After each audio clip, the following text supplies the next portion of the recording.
안녕하세요. 인문학수다의 조상열입니다. 여러분, 꿈은 이루어진다 이런 말 있잖아요. 여러분들의 꿈은 혹시 무엇인가요? 저의 꿈은 구독자 1만 시대를 열어가는 것이 저의 소박한 꿈이에요. 저와 함께 꿈을 이루시려면 구독, 좋아요 꼭 부탁합니다. 오늘은 조선을 창건한 태조 이성계의 꿈에 대해서 이야기할까 합니다. 고려 말 나라가 망할 그 징조와 함께 새로운 인물이 부상을 하게 되죠. 바로 그때의 모든 민심을 한눈에 주목받는 사람이 있었는데 바로 그 사람이 태조 이성계였습니다. 그때의 이제 백성들 간에 많은 그 동요처럼 돌아다니는 이야기들이 바로 목자득국이란 얘기였죠. 목자, 나무 목자에 아들 자자 이렇게 쓰잖아요. 그 다음에 얻을 득자가 있죠. 그 다음에 나라 국자. 그러니까 목자득국은 뭐냐? 목자씨가 나라를 얻는다 그 말이니까 이걸 합치면 바로 이씨가 되죠. 이게 이씨가 나라를 얻는다. 이씨 중에서 가장 잘 나가는 인물이 누구냐? 알고 보니까 이성계예요. 그때 그냥 이 동북명 출신의 이성계가 그냥 국방을 튼튼히 지키면서 또 남쪽에서는 애구를 물리치면서 굉장히 활약을 하면서 나라의 아주 중요한 인물이 되잖아요. 그러다 보니까 백성들의 인기도 높았고 또 그러다 보니까 그 인기를 바탕으로 해서 야심을 꿈꾸게 되는 겁니다. 그런데 정말로 좋은 꿈을 또 꾸게 돼요. 한번 어느 날 꿈을 다 꿨는데 꿈속에서 이 집이 불이 타는 거예요. 막 불이 타는데 극적으로 빠져나오는데 그 집에 석가래 있잖아요. 그 집에 석가래 3개가 이 등에 탁 걸쳐지선 나오는 꿈을 꾼 거예요. 그러니까 석가래를 등에 걸쳐지고 나왔다? 바로 이것은 무슨 얘기냐면은 이 등에는 척추가 있잖아요. 이렇게 척추. 이 척추에 석가래 3개다. 이렇게 하니까 이것 좀 뭐예요? 바로 임금왕자잖아요. 꿈을 꿔도 아마 이런 꿈을 꿔야 아마 정말로 좋은 꿈이죠. 또 다른 날 한번 꿈을 꿨는데 그 양이 있잖아요. 이 양 2마리가 막 싸움을 하는 거예요. 그러더니 갑자기 양이 그냥 뿔이 탁 떨어져 버린 거예요. 그러더니 또 꼬리마저 떨어져 버려요. 참, 좀 이게 불길하다 생각했는데, 그래도 꿈보다 해몽이니 내가 해몽 잘한 분한테 가서 물어봐야 되겠다.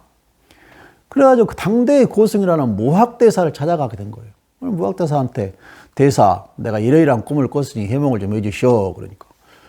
아이고, 정말로 장군께서는 나중에 큰 나라를 세우시고 대왕이 되실 운명이십니다. 그러면서 큰 절을 올리는 거예요. 대사 왜 그러시오? 그랬더니, 보세요. 한 집이 이 불에 타서 무너졌다는 것은 한 나라가 무너지고 새로운 나라를 창업한다는 그런 징조인 것이요. 거기서 극적으로 나왔는데 이 등에다가 석가래 3개를 졌다는 것은 바로 임금왕자가 아니요. 임금될 상이고.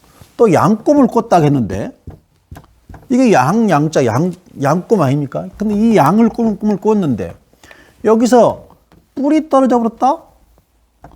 또 꼬리가 떨어졌다. 꼬리 떨어지고 뿔 떨어지니까 뭐예요? 임금왕자가 나오면 임금이 될 상 아닙니까? 이런 예는 중국 한나라 때 유방도 이런 꿈을 꾸게 됩니다. 유방이 하루는 정자에 가서 낮잠을 자는데 그 꿈속에서 그냥 양이 나타났다는 거예요.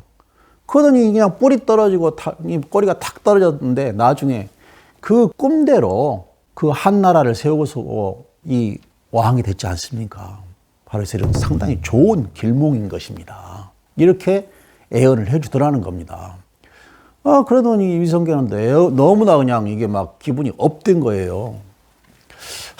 그래, 나도 정말로 왕이 될 수 있을까? 이제 이런 생각을 하던 이성계, 정말로 그 글자점, 곧 파자점을 본다는 그 소문을 듣고 찾아가게 됐어요. 멀게 어느 거울에 갔더니 그 토굴 속에 거지 행색을 한 스님이 딱 앉아 있는 거예요.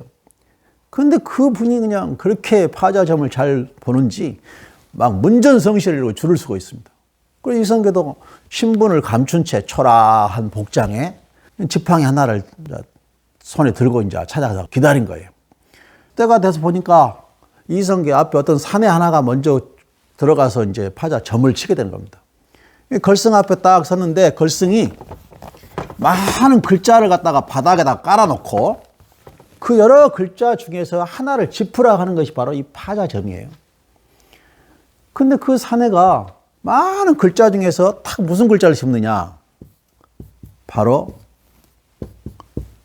물을 문자라는 글자를 딱 짚는 겁니다. 그러니 그 걸승이 이 사내한테 하는 말이에요. 당신 거지구만, 거지. 나 같은 거지여. 이 집 저 집 문 앞에서 주둥이 내밀고 얻어먹고 다는 거지 아니여, 거지. 이러는 거예요. 그 말을 듣던 그 사내가 넙죽 절을 하면서 스님 맞습니다.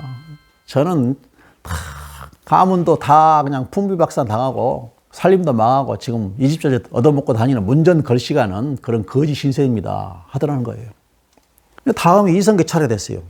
이성계가 이제 걸승 앞으로 딱 가서 손에 있는 지팡이를 갖다가 벽에다가 탁 놓고 딱 가서 앉으려고 하는데 지팡이가 또르르 그냥 방바닥으로 굴러 떨어지는 거예요. 근데 그것을 걸승이 아주 애의주시하면서 쳐다보고 있는 거예요. 그러더니 이성계한테 손님께서도 이 글자를 한번 여러 개 있는 이 글자 중에서 한번 짚어보시오. 그럼 여러 개 있는 글자 중에서 짚으라고 하니까 그 많은 글자 바닥에 있는 글자 중에서 이성계 역시 똑딱 이 물을 문자를 또 짚는 거예요. 그러니까 그 걸승이 갑자기 일어나더니 큰 절을 흘리면서 아이고 지존이십니다. 지존이시오. 손님께서는 나라를 세울 큰 인물이십니다라고 절을 하는 거예요. 그러니까 깜짝 놀란 이성계가 아니 스님 아까 그 남자한테는 물을 문자를 보고는 거지네 하면서 문전걸시는 거지라고 이렇게 평을 하시더니 똑같은 글자를 짚은 나한테는 왜 임금될 상이라고 이렇게 하십니까? 도대체 누구 말을 믿으란 말이요?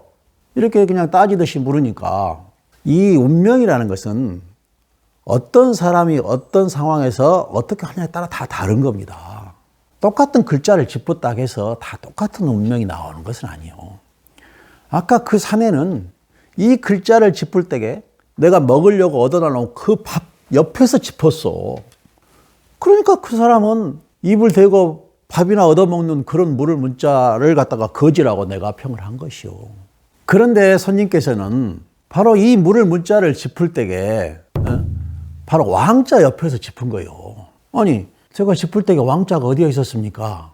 아니 당신이 막대 지팡이를 놓을 때에 그 막대 지팡이가 어디로 떨어졌느냐? 바로 그 막대 지팡이가 땅 위에 떨어진 것이요. 바로 이 땅 위에 떨어졌다는 것은 이 땅을 갖다가 한자로는 이렇게 쓰지 않소? 땅 위에 막대기, 한일자 막대기가 떨어졌으니 이 또한 무슨 글자요? 이게 바로 임금왕자 아니에요. 그럼 당신은 왕이 될 상이요. 이것을 일장토상지락이라고 하는 것이요. 근데 물을 문자는 그럼 어떻게 해석을 하시오? 하고 물으니 그 걸승이 손님께서 바로 이 물을 문자 짚은 것도 임금을 상징하는 뜻이요. 자, 보세요. 물을 문자가 이렇게 있는데 이건 좌군, 우군, 물을 임금군이요. 자, 이렇게 보면은 임금군자가 되는 것이니까 좌른금군이요. 또 이것 역시 이렇게 해서 보는데 저쪽에 반대 가서 보면 이것도 임금군자가 되는 거예요. 그래서 이걸 갖다가 좌군, 우군, 임금왕자가 되는, 임금군자가 되는 임금상이라고 하는 것이요. 꿈이라는 것은 자기가 어떤 생각을 갖고 가냐에 따라서 많이 달라질 수 있습니다. 긍정적인 좋은 생각을 가지면 좋은 꿈이 이루어지는 것이고 부정을 하게 되면 나쁜 꿈이 이루어진다고 합니다. 오늘도 항상 좋은 꿈을 꾸시면서 좋은 날 되시길 바랍니다. 감사합니다.